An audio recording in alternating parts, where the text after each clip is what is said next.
حیدر علی صاحب اب میری گزارش بھی سنیں. جی یہ دے رہے ہیں شہادت کا ذکر کر رہے ہیں بہاولپور سے. تو ہم نے عین اسی وقت بہاولپور رابطہ کیا تھا جب ابھی چاند کے دیکھنے کا وقت تھا. اس کے بعد بھی وہاں سب سے اونچا مینار ہے مولانا فیض احمد اویسی صاحب کے مرکز کا. وہاں جو صاحبزادہ ایاز اویسی صاحب ہیں انہوں نے ہمیں بتایا کہ ہم نے مینار کے اوپر چڑھ کے بھی اس سارے علاقے میں دیکھا ہے اور یہاں مطلع ابر آلود ہے, بارش ہو رہی ہے اور یہاں کسی طرح یعنی کوئی امکان ہی نہیں ہے چاند نظر آنے کا. تو جہاں کا خود مطلع ابر آلود ہے یہ وہاں سے ایک گواہی دے رہے ہیں اور اس پر یہ پورے ملک کا پھر مدار رکھ رہے ہیں. تو یہ کس طرح ہے کہ چاند نظر آتا ہے, مطلع جو ہے وہ اس وقت ابر آلود تھا, وہ یعنی مطلع صاف نہیں تھا کہ وہاں سے یہ جو استدلال کر رہے ہیں. اور باقی یہ ہے کہ یہ لوگ ایک روزہ پہلے خراب کر چکے ہیں پیچھے عید کے معاملے میں. اب ان پر قوم کیسے اعتماد کرے؟ ان لوگوں نے 2 سال پہلے عید کا اعلان جو ہے وہ کر کے ایک روزہ جو ہے وہ لوگوں کا خراب کیا, کروڑوں لوگوں کا, اور اس کے بعد انہوں نے اعلان کیا کہ قضا کر لیا. جب یہ بتائیں وہ کس نے قضا کیا تھا؟ وہ سب انہی لوگوں کے ذمے پر ہے. تو اپنا یہ کردار تو یہ مجروح خود کر چکے ہیں یہ تمام اراکین جو ہیں اس رویت حلال کے.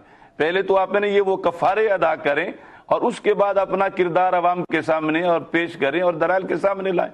یہ لوگ اپنے حجروں میں بیٹھ کے باتیں کرتے رہتے ہیں, ہمارے سامنے آ کر یہ ساری کمیٹی پیش ہو ہمارے روبرو اور ہم ان کو سمجھائیں کہ رویت حلال کا مسئلہ کیا ہے. جلالی صاحب, ڈاکٹر راغب نعیمی صاحب نے جو سوال کیا ہے, میرا سوال بھی تقریباً ویسے ہی تھا لیکن تھوڑا سا شائستہ لہجے میں تھا کہ آپ کس کیپیسٹی میں یہ کہہ سکتے ہیں کہ یہ آپ کے سامنے پیش ہو؟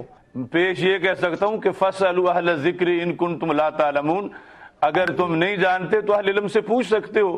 میرا مطلب یہ ہے پیش ہونے کا. میں یہ دیکھتا ہوں کہ دینی معاملات میں یہ بار بار گڑبڑ کرتے ہیں تو میں یہی کہوں گا کہ پیش ہوں. ڈاکٹر صاحب یہ بہت بڑا الزام ہے, میں ان کا کیا ادب کروں؟ یہ بہت بڑا الزام ہے جو آپ ان پہ لگا رہے ہیں. اچھا راغب صاحب اب آپ جواب نہیں, الزام نہیں, میں الزام ہے تو یہ بتائیں کہ انہوں نے پچھلے روزے کا انہوں نے کیا کیا تھا.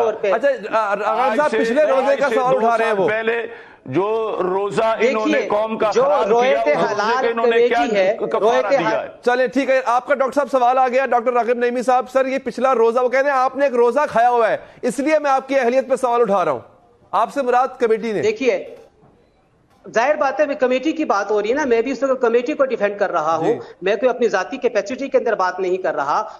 دیکھیے کمیٹی کے اندر اختلاف رائے کی گنجائش ہے. اس موقع کے اوپر اختلاف رائے میری طرف سے ہوا تھا اور وہ رجسٹرڈ ہے. قیامت کے دن آپ سے پوچھا جائے گا کہ آپ نے اس اجلاس سے واک آؤٹ کیوں نہ کیا. آپ نے گونگے بن کے بیٹھے رہے اور آپ نے ساری قوم کا روزہ خراب کیا. آپ نے ساری قوم کا روزہ خراب کیا اپنا عہدہ بچانے کے لیے, اپنا عہدہ بچانے کے لیے آپ نے چپ اختیار کی.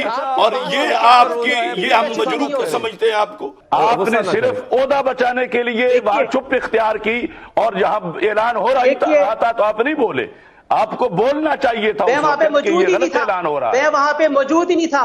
ڈاکٹر اشرف آصف جلالی صاحب آپ اپنے علم میں اضافہ کیجئے, میں وہاں پہ موجود ہی نہیں تھا. کیوں دفاع کر رہے ہیں میں وہاں پہ موجود ہی نہیں تھا. آپ موجود نہیں آپ تھے, میرے اوپر یہ بات کیوں کہہ رہے ہیں, آپ یہ بات کیوں رہے ہیں؟ تو آپ ان کا دفاع کیوں کر رہے ہیں؟ جس کمیٹی میں آپ کی حیثیت ہی کوئی نہیں تو آپ ان کا کیوں دفاع کر رہے ہیں؟ آپ پیچھے ہٹ جائیں. اچھا یہ دیکھیں روایت حلال ہونے کی حیثیت سے ویسے آپ موجود ہوتے ہیں. پرابلم یہ ہے کہ کنفیوژن دور نہیں ہو سکا, ابھی بھی کنفیوژن باقی ہے. علامہ صاحب میں انتہائی مشکور سر, آپ نے وقت دیا. کنفیوژن باقی ہے, یہ نااہل رکن ہے, یہ نااہل رکن ہے فقہی طور پر.